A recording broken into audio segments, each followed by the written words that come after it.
स्निजिथामथि सुबुं सान republic day बे हाबाफारिखौ क'क्राझार नोगोरनि बे पेरेड ग्राउन्डआव बे फालिनाय हाबाफारियाव आङो दुलाराय बिटिआरनि गासैबो रायजो राजानिसिम स्निजिथामथि सुबुं साननि गाहाम हामलायनायखौ बावहरग्रोनाय जाबाय। আজি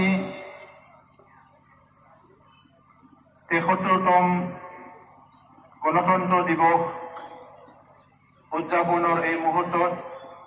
মই প্ৰথমে আমাৰ বিটিআৰবাসী ৰাইজক গণতন্ত্ৰ দিৱসৰ শুভকামনা জ্ঞাপন কৰিছোঁ। আজি এই কাৰ্যসূচীত উপস্থিত হ'ব পৰা আমাৰ বিটিআৰৰ অধ্যক্ষ কাতিৰাম বড়ো ডাঙৰীয়া, এই কাৰ্যসূচীত উপস্থিত হ'ব পৰা আমাৰ ডেপুটি স্পিকাৰ মহানায়ক ডাঙৰীয়া, ইয়াত উপস্থিত আমাৰ ইএম অৰূপ দে ডাঙৰীয়া, আমাৰ এমএলএ কোকৰাঝাৰ পূব সমষ্টি লৰেন্স ইছলাৰী ডাঙৰীয়া, ইয়াত উপস্থিত বড়োলেণ্ড কাউন্সিলৰ প্ৰিন্সিপাল ছেক্ৰেটাৰী শান্তনু পি কোটমাৰে ডাঙৰীয়া, আজিৰ এই কাৰ্যসূচীত মোক সহযোগ কৰা কোকৰাঝাৰৰ ডেপুটি কমিশনাৰ আৰু এছপি ডাঙৰীয়া, ইয়াত উপস্থিত আমাৰ বড়োলেণ্ড ছেক্ৰেটাৰিয়েটত কৰ্মৰত আমাৰ বিষয়াসকল, আজি এই কাৰ্যসূচীত উপস্থিত হোৱা প্ৰশাসনৰ লগতে বিভিন্ন বিষয়াসকলৰ লগতে উপস্থিত মোৰ শ্ৰদ্ধাৰ ৰাইজসকল, প্ৰথমতে উপস্থিত আপোনালোক সকলোলৈ মই ৭৩তম গণৰাজ্য দিৱসৰ এই শুভ মুহূৰ্তত মই শুভকামনা জ্ঞাপন কৰিছোঁ। আৰু ভাৰত স্বাধীনৰ আগত যিসকল বীৰ শ্বহীদে ভাৰত স্বাধীনতাৰ কাৰণে সংগ্ৰাম কৰিলে তেখেতসকলৰ প্ৰতি মই শ্ৰদ্ধাঞ্জলি জনাইছোঁ। জাতিৰ পিতা মহাত্মা গান্ধীৰ প্ৰতি মই এই মুহূৰ্তত মোৰ শ্ৰদ্ধাঞ্জলি জনাইছোঁ। আমাৰ সংবিধানৰ জন্মদাতা আমাৰ সকলোৰে শ্ৰদ্ধাৰ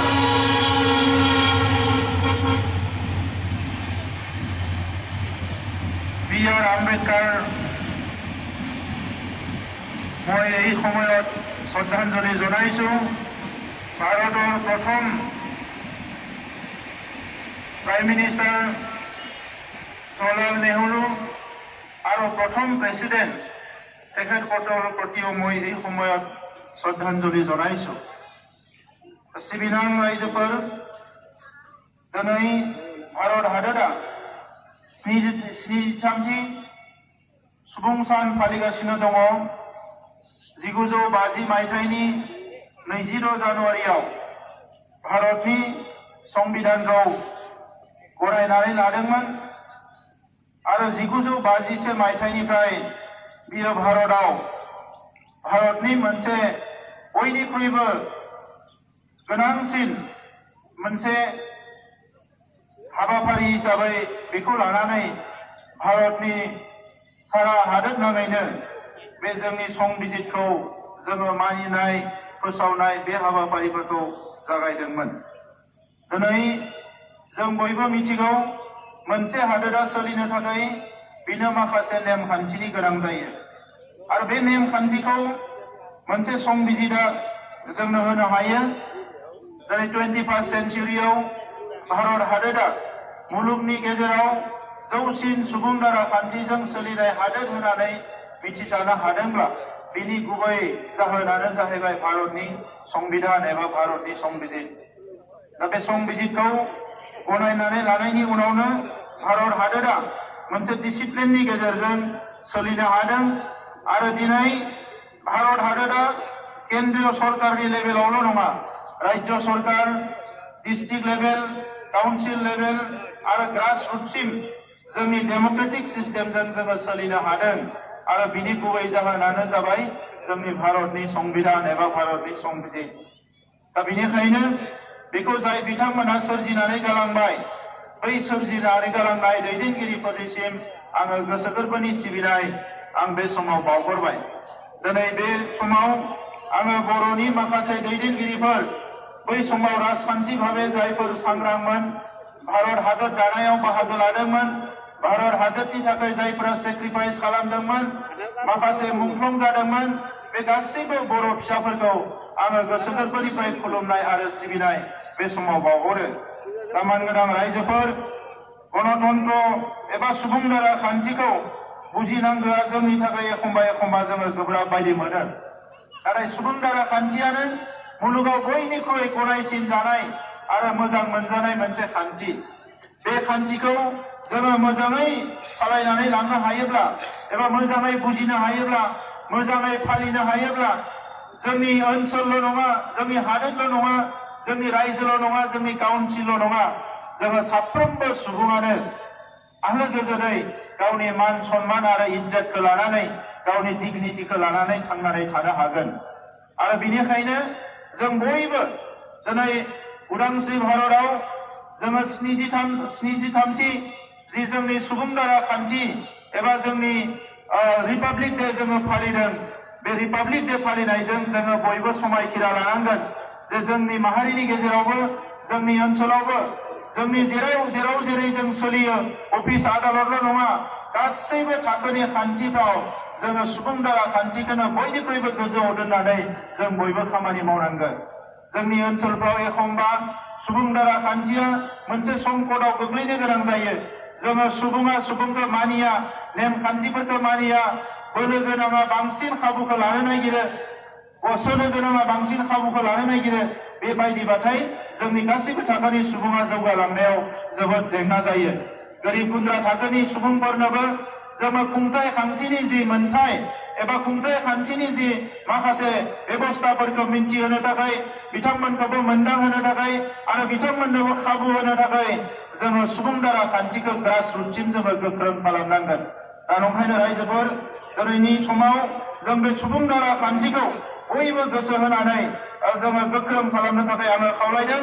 आरो बेवहाय जोङो हारसिंनि बाथ्राखौ सानालासिनो भारतनि संबिजिराव जेरै बुंदों जि प्रिएम्बल दङ भारत संबिजितनि खुगाफोरनाय बेवहाय रोखायै लिरनाय दङ जोङो आइ होननानै जागायो बेवहाय उइ दि पिपल अफ इन्डिया होननानैसो जागायो दा नंखायनो जोङो बेखौ भारतआ जे मोनसे प्लुरेलिस्टिक ससाइटि बेवहाय जे गुबुन रावारि गासैबो धोरोमारि मानसिफ्रा थानो मोनो बे स्पिरिटखौ जोङो मेनटेन खालामनानै लाखिनो जोङो नाजानांगोन আজি ৭৩তম গণৰাজ্য দিৱস গণতন্ত্ৰ দিৱস উদযাপনৰ এই মুহূৰ্তত মই সকলো যি বীৰ শ্বহীদসকলে ভাৰত স্বাধীনতা অৰ্জন কৰাত তেখেতসকলে ত্যাগ কৰিলে মই তেখেতসকলৰ প্ৰতি শ্ৰদ্ধাঞ্জলি জনাইছো আজি আমি সকলো উপলব্ধি কৰিছো 21 শতিকাত 21st centuryত ভাৰতবৰ্ষ বিশ্বৰ সকলোতকৈ শ্ৰেষ্ঠ গণতন্ত্ৰ এটা দেশ বুলি গণতান্ত্ৰিক দেশ বুলি স্বীকৃতি পাইছে আৰু ইয়াৰ মূল কাৰণটোৱে হৈছে যে ভাৰতবৰ্ষৰ এই সংবিধান যি সংবিধানটো বাবা আম্বেদকাৰৰ পৰা আদি কৰি আমাৰ সেই সময়ৰ আগশাৰীৰ আমাৰ ভাৰতবৰ্ষৰ চিন্তাবিদসকলে যি সংবিধান ৰচনা কৰি থৈ গ'ল এই সংবিধানে আজি ভাৰতবৰ্ষক বিশ্বৰ ভিতৰত সৰ্বশ্ৰেষ্ঠ গণতন্ত্ৰ দেশ হিচাপে স্বীকৃতি দিছে আজি আমাৰ সকলোৰে দায়িত্ব আহিছে এই গণতান্ত্ৰিক প্ৰক্ৰিয়াটো অকল কেন্দ্ৰীয় পৰ্যায়ত নহয় অকল ৰাজ্যৰ পৰ্যায়ত নহয় অকল কাউন্সিল পৰ্যায়ত নহয় এইটো গ্ৰাছৰুট লেভেললৈকে গাঁৱলৈকে ঘৰলৈকে এই গণতান্ত্ৰিক প্ৰক্ৰিয়াটো আমি সকলো প্ৰচলন কৰিব লাগিব গণতন্ত্ৰটো আমাৰ বিশ্বৰ যি সিস্টেমে নাথাকক কিয় সকলোকে সৰ্বশ্ৰেষ্ঠ বুলি আমি সবে স্বীকৃতি দিছে আমি সবে মানি লৈছো কাৰণ আজি আমি দেখিবলৈ পাইছো বিশ্বৰ বিভিন্ন দেশত যি দেশত গণতান্ত্ৰিক প্ৰক্ৰিয়া নাই এই সময়ত মানুহবিলাকৰ ফ্ৰীডম অফ স্পীচ নাই মানুহবিলাক কথা ক'ব নোৱাৰে নিজৰ মনৰ কথা ব্যক্ত কৰিব নোৱাৰে ভাল বেয়া কথাবিলাক মানুহ ক'ব নোৱাৰে বেয়া হৈছে যদিও মনে মনে থাকিব লগা হয় তেনেকা বহুত দেশ এতিয়াও আছে কিন্তু ভাৰতবৰ্ষত যি জাতিৰ লোকে নহওক যি ধৰ্মৰ লোকে নহওক অৰ্থনীতিভাৱে যি শ্ৰেণীয়ে নহওক কিয় পিছপৰা আগবঢ়া বুলি কথা নাই, সকলো নিজৰ নিজৰ ফাণ্ডামেণ্টেল ৰাইট মৌলিক অধিকাৰটো সাব্যস্ত কৰিব পাৰে। আৰু ইয়াৰ লগে লগে যিটো গণতন্ত্ৰৰ মূল মন্ত্ৰ ফ্ৰীডম অফ স্পীচ, সকলো নিজৰ নিজৰ মনৰ কথাবিলাক ক'বলৈ ইয়াত সাহস পায় বা ইয়াত মানে সুবিধা পায়। তো সেইকাৰণে আজিৰ সময়ত আমাৰ দায়িত্ব আহিছে ভাৰতবৰ্ষৰ ৭৩তম গণতন্ত্ৰ দিৱস উদযাপন কৰাৰ লগতে আমি সকলো আজি প্ৰতিজ্ঞাবদ্ধ হ'ব লাগিব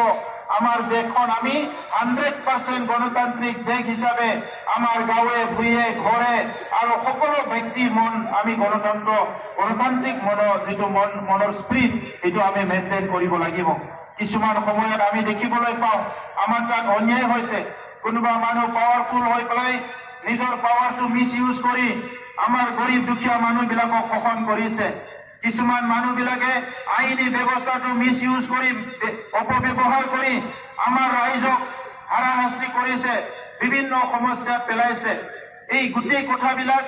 আমি যদি নাইকিয়া কৰিব লাগে, আমাৰ ভাৰতৰ সংবিধানখন আমি চবে মানি চলিব লাগিব। এই সংবিধানত সকলো শ্ৰেণী, সকলো জাতি, সকলো ধৰ্ম, সকলো অঞ্চলৰ কাৰণে ভাৰতৰ চাৰিসীমাৰ ভিতৰত বসবাস কৰা প্ৰত্যেকটো ব্যক্তিক গণতান্ত্ৰিক অধিকাৰ দিয়াৰ এই কথাটো আমাৰ সংবিধানত আছে। তো সেইকাৰণে মই আজি ৭৩তম গণতন্ত্ৰ দিৱসৰ এই শুভ মুহূৰ্তত মই আপোনালোকক অনুৰোধ কৰিছোঁ যে সকলো যাতে গণতন্ত্ৰৰ মূল মন্ত্ৰটো চবে মানি চলিবলৈ চেষ্টা কৰে। শ্ৰদ্ধা ৰাইজ, বহুত সময়ত আমি বহুত কথা পাতি আহিছোঁ। আমাৰ ভাৰতৰ সংবিধানে ইয়াৰ যিটো প্ৰিএম্বল, ভাৰতৰ সংবিধানৰ প্ৰিএম্বলে কৈছে উই দ্য পিপল, আমি ভাৰতীয় মানুহবিলাকৰ কাৰণে আমি চবে চিন্তা কৰিব লাগে, আমি ভাবিব লাগে। বহুত সময়ত আজি আমাৰ জীৱন যুদ্ধত কেতিয়াবা আমি বিচলিত হয়, আমি সেলফিছ হৈ যাওঁ। আমি সকলোৱে গম পাওঁ যদি এজন সাধাৰণ মানুহে সেলফিছো হয়, সি বেছি বেলেগ মানুহৰ ক্ষতি কৰিব নোৱাৰে। কিন্তু আজি যিসকলে সাংবিধানিক এটা ব্যৱস্থাৰ মাজত থাকে, যিসকলে সাংবিধানিক কিবা এটা দায়িত্ব পায় বা আইনগতভাৱে দায়িত্ব পায়, সেই মানুহবিলাকে যদি সেলফিছ হৈ যায়, আমাৰ চিষ্টেমবিলাক চব কৰাপ্ট হৈ যায়। আৰু আজিৰ সময়ত আমি চবে উপলব্ধি কৰিছোঁ গণতন্ত্ৰ দেশত যদি কৰাপশ্যনটো যদি আমাৰ সমাজত এটা ছচিয়েলাইজ হৈ যায়, তেনেহ'লে আমাৰ কাৰণে বহুত ডাঙৰ এটা বিপদ আহিব। যি স্বাধীনতাটো বহুত ত্যাগৰ বিনিময়ত আমি পাবলৈ সক্ষম হৈছোঁ, যি স্বাধীনতাৰ কাৰণে ভাৰতবৰ্ষৰ জনগণে বহুত কষ্ট কৰিছিলে, এই স্বাধীনতাটো পোৱাৰ পিছত আজি ভাৰতীয় মানুহবিলাকে যদি আমি কৰাপশ্যনটো যদি ছচিয়েলাইজ কৰি লওঁ, আমাৰ যদি নিজৰ মানে মনত যদি আমাৰ জাগা দিওঁ, তেনেহ'লে আমাৰ আহি থকা প্ৰজন্ম বহুত কষ্ট পাব লাগিব। তো সেইকাৰণে মই আপোনালোকক অনুৰোধ কৰিছোঁ, আমি চবেই লগ লাগি একেলগে এটা নতুন সংগ্ৰাম ভাৰতত আমি আৰম্ভ কৰিব লাগে। এইটো হ'ল কৰাপশ্যন ফ্ৰী ইণ্ডিয়া। আমাৰ ভাৰতৰ প্ৰধানমন্ত্ৰী নৰেন্দ্ৰ মোদী ডাঙৰীয়াই তেখেতে কৈছে এটা সময়ত যে তেখেতে নিজেও নাখায় আৰু আনকো খাবলৈ নিদিয়ে। এই স্পিৰিট যিটো কথা সি তেখেতে কৈছে যে ভাৰতীয় মানুহবিলাকক যিসকল কৰাপশ্যন কৰিছে, এইটো পলিটিকেল লেভেলতে হওক, এইটো প্ৰশাসনিক লেভেলতে হওক, ইয়াৰ পৰা আমি দূৰত আহিব লাগিব। সেইকাৰণে আমাৰ যিটো ফাণ্ডামেণ্টেল ডিউটিজ, এইটো আমি মনত ৰাখিব লাগিব। আমাৰ ফাণ্ডামেণ্টেল ৰাইটটো আমি মনত ৰাখোঁ, লগে লগে আমাৰ ফাণ্ডামেণ্টেল ডিউটিজটো আমি মনত ৰাখিব লাগিব। আমাৰ ভাৰতৰ সংবিধানে ইকুৱেলিটিৰ কথা কৈছে, জাষ্টিছৰ কথা কৈছে আৰু ফেটাৰ্নিটিৰ কথা কৈছে। গতিকে আমি সদায় ন্যায়সংগত কামবিলাক কৰিব লাগিব আৰু সম অধিকাৰ সমমৰ্যাদাৰ কাৰণে সদায় আমি কাম কৰিব লাগিব। শ্ৰদ্ধা ৰাইজ, আমি কৈছোঁ যে সংবিধান যিটো আছে ভাৰতৰ সংবিধান, এই সংবিধানটো মাত্ৰ এটা পুথি নহয়, এই সংবিধানটো এটা বাহন হয়। আৰু এই কথাটো আমাৰ সংবিধান ৰচকসকলে কৈ গৈছে। এই বাহনত আজি উঠি পেলাই ভাৰতে বিশ্বৰ গণতন্ত্ৰ দেশ হ'ব পাৰিছে। গতিকে এই বাহনখন আমি যদি ভালকে ব্যৱহাৰ কৰিব পাৰোঁ, আমি এটা শান্তিৰ ভাৰত কৰিব পাৰোঁ, আমি সকলো ঐক্যতাৰ ভাৰত কৰিব পাৰোঁ, য'ত নেকি সকলো আত্মা সন্মান লৈ জীয়াই থাকিব পাৰে, তেনেকুৱা এটা পৰিৱেশ আমি সকলো কৰিব পাৰোঁ। তো এই সময়ত বড়োলেণ্ড অঞ্চলত বসবাস কৰা সকলো জাতি জনগোষ্ঠী ধৰ্ম ভাষা ভাষী সকলো লোকক মই অনুৰোধ কৰিব বিচাৰিছোঁ, বড়োলেণ্ড অঞ্চলত যোৱা কেইবা দশক ধৰি আমি এটা অশান্তিৰ পৰিৱেশত আমি আহিব লগা হৈছে। এই অশান্তিৰ পৰিৱেশটো আজি আহি লাহে লাহেকৈ নাইকিয়া হ'ল। সকলো সংগ্ৰাম কৰিলে, সকলো নিজৰ নিজৰ মনৰ কথা ক'লে যে আমাক শান্তি লাগে আৰু সেই শান্তিৰ প্ৰক্ৰিয়া আগবাঢ়ি 2020 চনত চুক্তি হোৱাৰ পিছত ভাৰত চৰকাৰ অসম চৰকাৰ NDP একশো আৰু UPPO আমাৰ অঞ্চলত শান্তি আহিছে এই শান্তিটো আমি চিৰস্থায়ী কৰাৰ কাৰণে আমাৰ বড়োলেণ্ড অঞ্চলৰ সকলো ৰাইজ আমি একেলগে কাম কৰিব লাগিব ইয়াত কোনো বড়ো বুলি নহয় ইয়াত অসমীয়া বঙালী বুলি নহয় ইয়াত বসবাস কৰা প্ৰত্যেকজন নাগৰিক আগবাঢ়ি আহিব লাগিব এইখন আমাৰ বড়োলেণ্ড আমাৰ বিটিআৰ এই আমাৰ বিটিআৰখন আমাৰ কৰি ৰাখিবৰ কাৰণে আমাৰ বিটিআৰখন শান্তিৰ বিটিআৰ প্ৰগতিৰ বিটিআৰ আৰু সকলো জাতি জনগোষ্ঠীৰ নিৰাপত্তাৰ আৰু নিজৰ পৰিচয় অস্তিত্ব ৰক্ষাৰ বিটিআৰ যদি আমি গঢ়ি তুলিব বিচাৰিছো আমি সকলো একত্ৰিত হৈ আগবাঢ়ি আহিব লাগিব আৰু প্ৰত্যেকজন ব্যক্তিয়ে দায়িত্ব ল'ব লাগিব যে মোৰ ওচৰত যদি বেয়া কাম কৰিছে মই সেইটো যেনেকৈ নহওক অনুৰোধ কৰি এইটো বন্ধ কৰিব লাগিব মোৰ ওচৰত যদি কোনোবা জাতি ভেদাভেদ কথা কৈছে ধৰ্ম ভেদাভেদ কৰা কথা কৈছে বড়ো অবড়োৰ কথা কৈছে এইটো মই তেখেতক মই বুজাব লাগিব যে এইখন ভাৰতবৰ্ষ এইখন অসমৰ অবিচ্ছেদ্য অংগ এইখন বিটিআৰ অঞ্চল বড়োলেণ্ড অঞ্চল এই বড়োলেণ্ড অঞ্চল আমাৰ বাসস্থান ইয়াত আমি সবে শান্তিত থাকিব লাগিব এইকাৰণে আজি মই ভাৰতৰ প্ৰধানমন্ত্ৰী নৰেন্দ্ৰ মোদী ডাঙৰীয়া ভাৰতৰ গৃহমন্ত্ৰী অমিত শ্বাহ ডাঙৰীয়া অসমৰ মুখ্যমন্ত্ৰী ডক্টৰ হিমন্ত বিশ্ব শৰ্মা ডাঙৰীয়াক পুনৰ ধন্যবাদ দিব বিচাৰিছো বড়োলেণ্ড অঞ্চলৰ সকলো জাতি জনগোষ্ঠী সকলো ৰাইজৰ নিৰাপত্তাৰ স্বাৰ্থত শান্তিৰ স্বাৰ্থত আৰু উন্নয়নৰ স্বাৰ্থত এই চুক্তি 2020 চনত কৰিলে ইয়াৰ দ্বাৰা আজি বড়োলেণ্ড অঞ্চলত শান্তি আহিছে এই শান্তি চিৰস্থায়ী কৰিব লাগিব আমি সকলোৱে বুজি পাওঁ যদি আমাৰ ঘৰখনত আমাৰ অঞ্চলত শান্তি নাথাকে আমি একো কাম কৰিব নোৱাৰো এইকাৰণে আমি আজিৰ সময়ত বহুত কষ্টৰ বিনিময়ত বহুত চেষ্টাৰ বিনিময়ত বড়োলেণ্ডত যে শান্তি পাবলৈ সক্ষম হৈছো এই শান্তিটো চিৰযুগমীয়া কৰাৰ কাৰণে অকল পুলিচ প্ৰশাসন বা কোনোবা সামৰিক বাহিনী কোনোবা চিভিল এডমিনিষ্ট্ৰেশ্যনৰ ওপৰত এৰি নিদি আমি প্ৰত্যেকজন ব্যক্তিয়ে দায়িত্ব ল'ব লাগিব আজি কোকৰাঝাৰৰ পৰা আদি কৰি বিভিন্ন গাঁৱে ভূঞে মানুহ দিনে নিশা কাম কৰিবলৈ পাৰিছে উন্নয়নৰ কথা চিন্তা কৰিবলৈ পাৰিছে নিজৰ নিজৰ কথা মনৰ কথাবিলাক ৰাখিব পাৰিছে এই পৰিৱেশটোৱে গণতন্ত্ৰৰ এটা পৰিৱেশ আৰু সেই পৰিৱেশটো আমি সবে মিলি সদায় ৰাখিব লাগিব বড়ো নেতৃত্বক মই ধন্যবাদ দিছো যে এটা সময়ত যি সংগ্ৰাম কৰিলে এই সংগ্ৰামৰ সময়ত বডোফা উপেন্দ্ৰনাথ ব্ৰহ্মই কৈছিলে লিভ এণ্ড লেট লিভ জীয়াই থাক আৰু জীয়াই থাকিবলৈ দে এই জীয়াই থাক আৰু জীয়াই থাকিবলৈ দিয়া মূল মন্ত্ৰটো লৈ পেলাই আজি আগবাঢ়ি আহি যি বড়োলেণ্ডত 3টা চুক্তি হৈ গ'ল এই সময়ত বড়ো নেতৃত্বই সকলো মিলি পেলাই আজি সকলো জনগোষ্ঠীক আঁকোৱালি লৈ একেলগে আগবাঢ়ি যোৱাৰ কাৰণে যিটো মন বান্ধিছে ইয়াক আমি সকলো শলাগ ল'ব লাগিব আৰু সকলো জাতি জনগোষ্ঠীৰ একেলগে মিলন ভূমি হিচাপে বড়োলেণ্ডত আমি একেলগে আগবাঢ়িব লাগিব আজি আপোনালোকে দেখিবলৈ পাইছে বড়োলেণ্ড কাউন্সিলত বহুত জনগোষ্ঠীৰ আজি এক্সিকিউটিভ মেম্বাৰ আছে বহুত আজি আমাৰ MCLA আছে ভাল এটা সুস্থ এটা গণতান্ত্ৰিক প্ৰক্ৰিয়াৰ মাজত আমাৰ কাউন্সিলটো চলি আছে ইয়াত বিভিন্ন ডিবেট হৈছে আলোচনা হৈছে আমি বিচাৰিছো এই কাউন্সিলখন যি স্বাৰ্থত যি উদ্দেশ্যত গঠন হৈছে এইটো 100% সফল হ'ব লাগে আৰু বড়োলেণ্ড কাউন্সিলৰ পৰা 35 লক্ষ বড়োলেণ্ড অঞ্চলৰ জনসাধাৰণৰ লাভ হ'ব লাগে এই কাৰণে আগৰ সময়ত যিটো 3000 কোটি টকাৰ লাইবিলিটিজ ইয়াত কৰি থৈ মানে দিয়া হৈছে এই লাইবিলিটি বিলাক চেক কৰি ইয়াৰ যিটো সিস্টেম আছিলে এই সিস্টেম বিলাক চেক কৰি যাতে প্ৰত্যেকটো বিভাগত প্ৰত্যেকটো ডিপাৰ্টমেণ্টত আমাৰ দুখীয়া গৰীব ৰাইজ নিজৰ নিজৰ প্ৰাপ্য অধিকাৰ পাব পাৰে শিক্ষাৰ ক্ষেত্ৰত আজি যাতায়াতৰ ক্ষেত্ৰত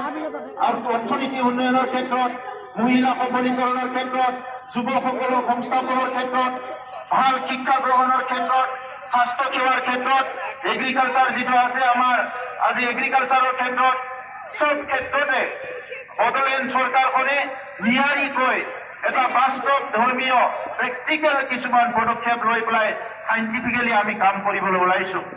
আমি এটা সময়ত এটা নীতি লৈছিলো এই নীতিটো প্ৰচলন হোৱা নাছিলে কিন্তু আজি আমাৰ চৰকাৰৰ সময়ত ট্ৰেনিং প্লেনিং আৰু এক্সিকিউশন এই 3টা যিটো মূল মন্ত্ৰ হিটো লৈ পেলাই আমি আগবাঢ়িব বিচাৰিছো আমাৰ মানুহবিলাক ট্ৰেনিং ল'ব লাগিব স্কিল ট্ৰেনিং ল'ব লাগিব আজি লাইফ স্কিলটো সকলোৰ কাৰণে দৰকাৰ হৈছে ডিজিটেল যুগত আমি বসবাস কৰিছো এটা সময়ত কৈছিলো বিজ্ঞান আৰু টেকনলজি কিন্তু আজিৰ সময়ত আমি সবে স্কিল হ'ব লাগিব আৰু স্কিল নোহোৱাৰ কাৰণে আমি বহুতখিনি প্ৰাপ্য যিটো আমাৰ ইনফৰমেশ্যন, প্ৰাপ্য যিটো ডেভেলপমেণ্ট, ইয়াৰ পৰা আমি বেক হৈ থাকিব লগা হৈছে। ইয়াৰ কাৰণে বড়োলেণ্ড স্কিল মিছন আমি লোৱা হৈছে, য'ত নেকি 100% আমি বড়োলেণ্ড অঞ্চলৰ সকলো ৰাইজক স্কিল কৰাৰ কাৰণে এটা বড়োলেণ্ড চৰকাৰে চিন্তা কৰিছে। আপোনালোকে জানে এই কাউন্সিলখনত বহুতখিনি ৰিচোৰ্চেছ নাই, বহুতখিনি ৰেভিনিউ নাই, তথাপিতো কেন্দ্ৰীয় চৰকাৰ ৰাজ্য চৰকাৰৰ পৰা যিখিনি ধন আহে এই ধনবিলাক 100% ৰাইজৰ স্বাৰ্থত ব্যৱহাৰ কৰাৰ লগতে যিখিনি আমি ৰেভিনিউ পাবলৈ সক্ষম হৈছো এই ৰেভিনিউখিনিও ৰাইজৰ কাৰণে 100% মানে ব্যৱহাৰ কৰাৰ কাৰণে আমি চেষ্টা কৰিছো। তো সদা ৰাইজ, আমি এই সময়ত বড়োলেণ্ড অঞ্চলটো সকলো জাতি জনগোষ্ঠীৰ ধৰ্ম, ভাষা, সংস্কৃতি ৰক্ষণাবেক্ষণৰ কাৰণে এটা সুন্দৰ এটা অঞ্চল হিচাপে গঢ়ি তুলিবলৈ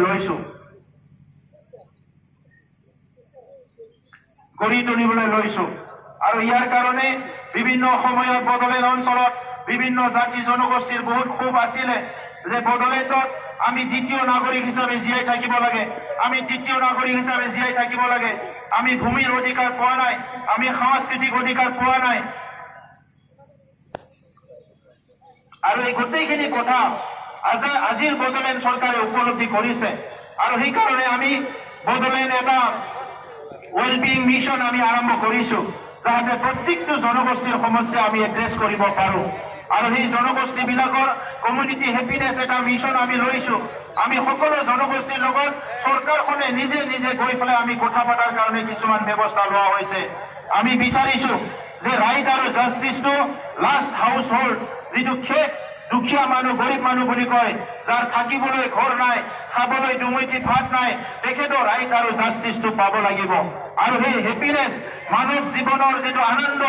যিটো সুখী, তেখেতো হ'ব পাৰিব লাগিব। আৰু এই ক্ষেত্ৰত আমি বিটিআৰ চৰকাৰখন আমি উৎসৰ্গ কৰিব বিচাৰিছো। গ্ৰাছৰুট ডেমক্ৰেচিৰ কাৰণে আমি ই-গভাৰ্নেন্স আৰম্ভ কৰিব বিচাৰিছো। প্ৰত্যেকটো ভিচিডিচিত ইণ্টাৰনেট কানেকশ্যন কৰি নিজৰ নিজৰ অসুবিধাবিলাক গাঁৱৰ পৰা মানুহবিলাক যাতে কাউন্সিলক, ৰাজ্যক, দেশক জনাব পাৰে, ইয়াৰ কাৰণে ই-গভাৰ্নেন্সটো আমি আৰম্ভ কৰিব বিচাৰিছো।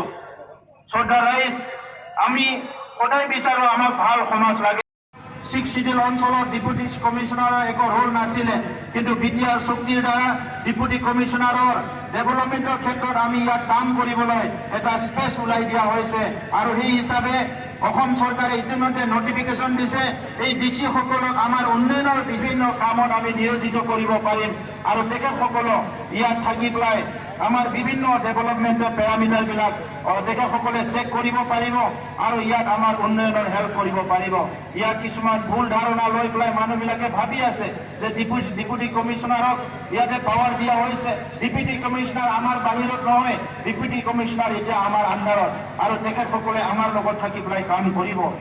বহুতখিনি ৰূপায়ণ কৰাৰ ভিতৰতে ডাইৰেক্টলি আমাৰ কাম কাজবিলাক সহায় কৰাৰ কাৰণে অসম চৰকাৰ, আমাৰ প্ৰধানমন্ত্ৰী আৰু ভাৰতৰ গৃহমন্ত্ৰী ডাঙৰীয়াৰ গাইডেন্সত ইতিমধ্যে আমাৰ তাত বড়োলেণ্ড ৱেলফেয়াৰ ডিপাৰ্টমেণ্ট,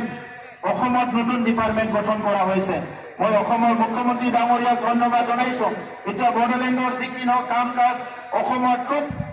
সোনকালে কম সময়ৰ ভিতৰতে ৰূপায়ণ কৰাৰ কাৰণে ছেপাৰেট এটা ডিপাৰ্টমেণ্ট পাবলৈ আমি সক্ষম হৈছো। ইতিমধ্যে আমি কেঞ্চাৰ হস্পিটেল পাইছো, মেডিকেল কলেজ পাইছো, বহুতখিনি ইণ্ডাষ্ট্ৰী হ'বলৈ গৈ আছে। আমি টাৰ্গেট কৰিছো অহা 2 বছৰত কমচে কম লাখ আমাৰ আনএমপ্লয়ডসকলে এমপ্লয়মেণ্ট পাব লাগে। ইয়াৰ কাৰণে পিক মিছন কৰিছো, হেণ্ডলুম মিছন কৰিছো, স্কিল মিছন কৰিছো, বহুতখিনি মিছন আমি হাতত লৈছো, যাৰ দ্বাৰা নেকি আমাৰ এমপ্লয়মেণ্টটো আমি আগবাঢ়ি লৈ যাব পাৰো। তো শ্ৰদ্ধা ৰাইজ, আজি এই মুহূৰ্তত মই দীঘলীয়া বক্তব্য ৰাখিব বিচৰা নাই। আপোনালোকে সকলোৱে আজি সুস্থ আৰু সবল দেশৰ নাগৰিক, এটা শক্তিশালী গণতন্ত্ৰ যিটো আছে আমাৰ দেশখন, ইতিমধ্যে ভাৰতবৰ্ষ পৃথিৱীত স্বীকৃত হৈছে। ইয়াৰ কাৰণে আজিৰ সময়ত নতুন কিছুমান যোজনা, নতুন কিছুমান পলিচিৰ দ্বাৰা আমি আগবাঢ়ি যাবলৈ বিচাৰিছো। এই পলিচিখিনি ৰূপায়ণ কৰাৰ কাৰণে বড়োলেণ্ড চৰকাৰে কিছুমান নেশ্যনেল আৰু ইণ্টাৰনেশ্যনেল এজেঞ্চিবিলাকক লৈ পেলাই আমি কাম কৰিবলৈ লৈছো। আমি বহুত পিছ পৰি গলো। যোৱা 30-40টা বছৰত আমি সংগ্ৰাম কৰিছো। সংগ্ৰামৰ বিনিময়ত আজি আমাৰ অস্তিত্ব ৰক্ষা হৈছে, আমাৰ ভাষা সংস্কৃতি ৰক্ষা হৈছে, আমাৰ সকলো ৰীতি নীতি সংস্কৃতি আমি ৰক্ষা কৰিব পাৰিছো কিন্তু এই সময়ত আমি বিশ্বৰ মানুহৰ লগত খোজ মিলাবৰ কাৰণে আজিৰ বিশ্বত যি উন্নয়ন হৈছে এই প্ৰত্যেকটো উন্নয়ন বড়োলেণ্ডতো আমি গঢ় দিব লাগিব আৰু ইয়াৰ কাৰণে নতুন পলিচি নতুন যোজনা নতুন আঁচনি আমি লৈ পেলাই আগবাঢ়ি যাব বিচাৰিছো আৰু এই ক্ষেত্ৰত আমাক সকলো এজেন্সিজ বিলাকে সকলো বুদ্ধিজীৱী বিলাকে সহায় কৰি আছে বড়োলেণ্ডত সিনিয়ৰ সিটিজেন সকল যিসকলে আমাৰ গাইড যিসকলে আমাৰ ডাটা এই সকলক লৈ আমি বড়োলেণ্ড সিনিয়ৰ সিটিজেন এটা ফৰাম গঠন কৰিবলৈ গৈ আছো য'ত নেকি প্ৰাক্তন অফিচাৰ প্ৰাক্তন প্ৰফেচাৰ প্ৰাক্তন শিক্ষাবিদ সকলো মিলি পেলাই আমাৰ বড়োলেণ্ড অঞ্চলটো কেনেকৈ আগবাঢ়ি যাম তাত সকলো সময়ত তেখেতসকলে আমাক পৰামৰ্শ দিব পাৰিব শ্ৰদ্ধা ৰাইজ আজিৰ এই গণতন্ত্ৰ দিৱসত উপস্থিত হোৱা ইয়াত সকলো ব্যক্তিক মই ধন্যবাদ জনালো আৰু ইয়াত আমাৰ মাৰ্চ পাছত অংশগ্ৰহণ কৰা আমাৰ সকলো সৈনিকসকলক মই ধন্যবাদ জনালো আৰু